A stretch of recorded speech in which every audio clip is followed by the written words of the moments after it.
Hello, this is Jeff from Leathercraft, and today we are going to do a short video on how to create your own embossing paste and use it. I've done this in other videos, but I never explained what I was doing. I just simply did it while I was making actually one of these octopus purses, which I call the octopurse. And if you notice, I already did all the embossing, is I pushed out all the areas that are closest to the viewer. And this is what it looks like from the back. So the embossing paste is going to fill this area up. And so when I put the back on it, which I'm going to use like a crazy horse leather, it's going to cover that up and you won't see it at all. It'll be seamless.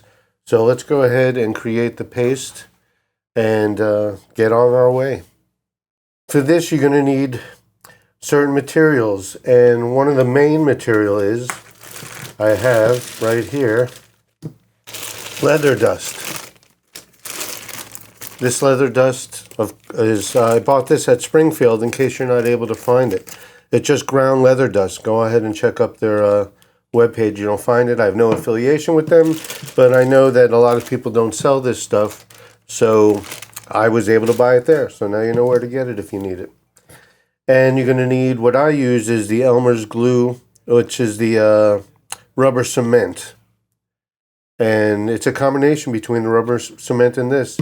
I don't have a particular formula, I just know the consistency, so hopefully this video will help you find the happy little consistency that you need to be able to do this. You want it to be kind of wet, and you're better off making more than you need than not enough. So there's 1 scoop.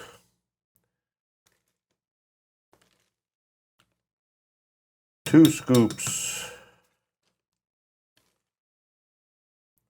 heaping scoop. Let's go with 1 more, because once you start adding the rubber cement, it really decreases in size. And as I said, I don't have a particular formula. I'm just familiar with the consistency. Use one of these little plastic thingies.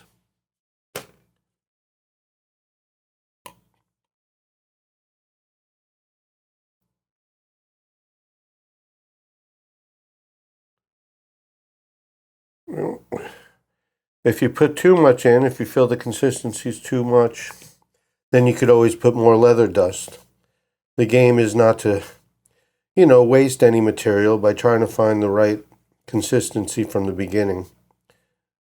You want to mix it well. Don't let it fool you. There's still quite a bit of Elmer's in there.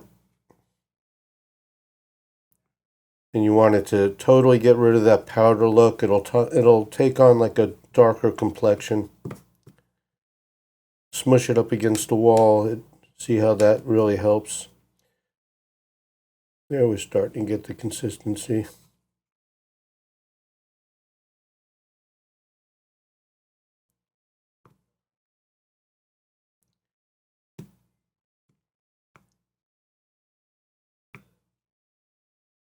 See how much it shrunk down? I'm going to add some more.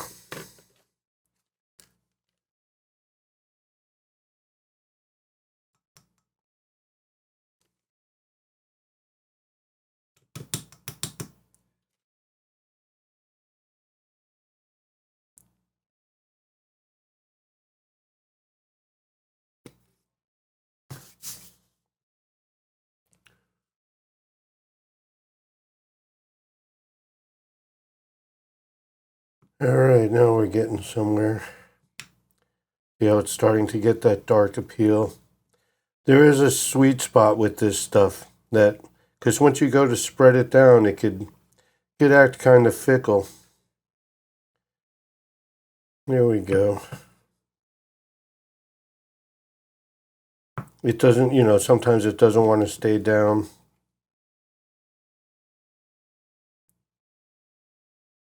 See the look of it?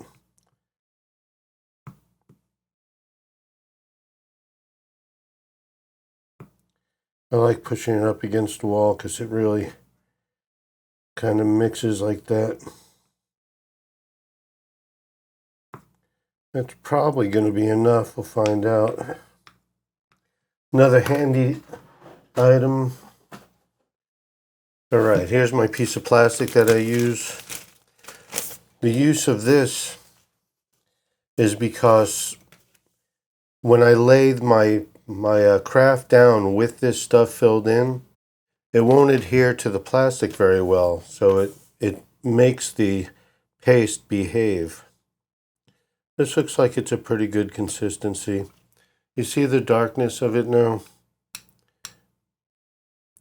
It dries pretty quickly too. Once you're done using this stuff, it won't take long until you can continue on your project.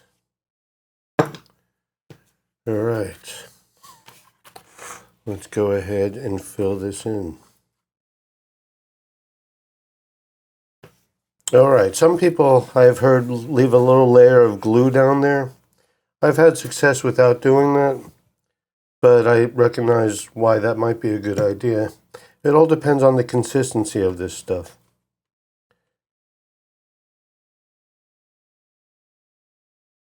You want to get it into the gaps mostly. Right now I found a good consistency because it's behaving pretty well. Sometimes what will happen is it'll start clinging to the applicator, or it will just really lift up. It won't stay put. It'll just not really smear very well. If you notice, I'm getting like a nice smear. You could touch this stuff. It feels wet. It's like a strange wetness. It's like not actually wet.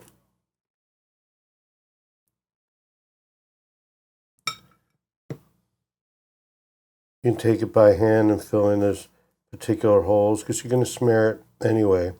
The idea is to make it as flat as possible. There's a little area right there.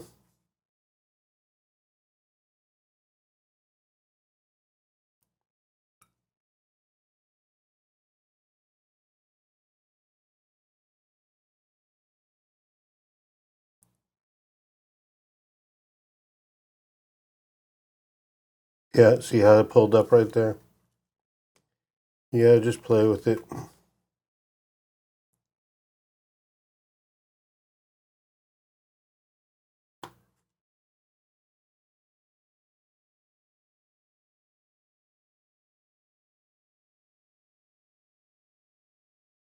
Okay, now this is where the plastic comes in handy, and it really does help. Because, you know, it's filled all the holes that you want it to. Yeah, that little area could use a little more.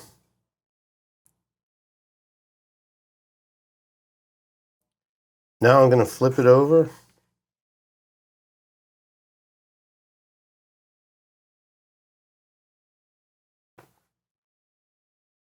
And you don't want to push down too hard on the parts that you've raised. After I go ahead and this stuff dries, I actually re-bevel it and push all these parts down to give it more of a 3D effect. And that really helps. And I've tested whether it's better to do it while the paste is wet or dry, and definitely when it's dry, it'll definitely behave a lot better.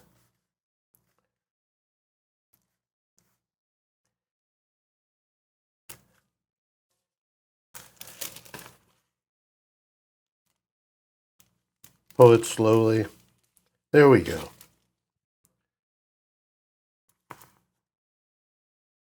Okay, that's what you're going for. All the areas are full. I'm going to put a piece of leather on the back here. I'm going to put the barred cement all over this area, all over this area. Everything's going to be fine.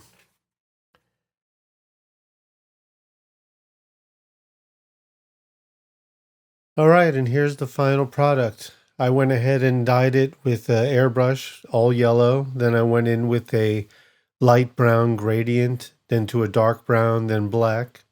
If you notice on the inside, I added some Crazy Horse leather, which is cow, it is not horse. And it covered it right up. I could have put stiffener in there, but it wasn't necessary. And it looked really nice. The interior leather really complements the rest of the purse. And that's it. It's a combination of leather dust and Elmer's rubber cement, or whatever kind you want to use. I just really picked the cheapest I found on Amazon, and it worked just fine. Hey, thanks for watching this video. I appreciate it. If you're going to emboss leather, it's a lot of fun.